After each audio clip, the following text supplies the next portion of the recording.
Hello, everyone. Coach Soji here with Total Football York. Okay. Um, Question that came in. We have players that are very skilled, and we have players that are like, they're new to the game. And so, sometimes you'll hear players who have like older siblings, or parents don't let them watch TV. So they're out, they're playing all the time. And they're getting beat up and whatever, right? They know how to play.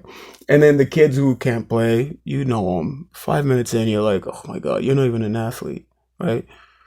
Okay. So in those situations, it can be very difficult to come up with a practice plan. And I get it. Here's what I've done. I'm very honest with the kids that are not as good. We'll call a player Bobby. Bobby is not so good. And we say, hey, Bobby. Sorry, all the Bobbies out there. Bobby, do you see how Tim is good? Right? He's like, he can control the ball. He moves very quickly with the ball. I need you to do that because we're a team. And it's unfair for Tim to do all this work. We want to lessen that load from Tim, and we want to give you the chance to do that. I'm talking to you because I believe you can. I believe you will. Here's the kicker.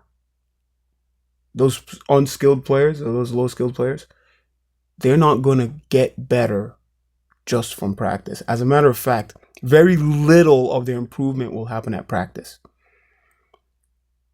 They need to know they have the responsibility to improve their game outside of practice. See, practice is a team practice. So it's for me to think of everyone, and the skills that you lack are your responsibility.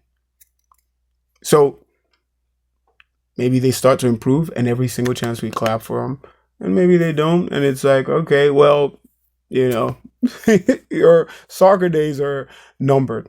But in order to improve, like from, back to the main point, right? How do you plan a practice session? I'm going to plan the practice session whatever as is, but I'm going to require more from Tim, the high school player, right? So that I don't make them bored. Because if Tim is like doing something that, like everybody knows how to do the windshield wiper dribble thing through the cones. And if that's too easy for him, I'm doing him a disservice. So I'm telling him, you've got to do this at 3 times faster than everybody else, right? And on top of that, because you're so good, when you're done, right, you have to make sure you're cheering on your teammates. Because Bobby needs to hear that, right? So it's really just about giving higher level of achievement for players.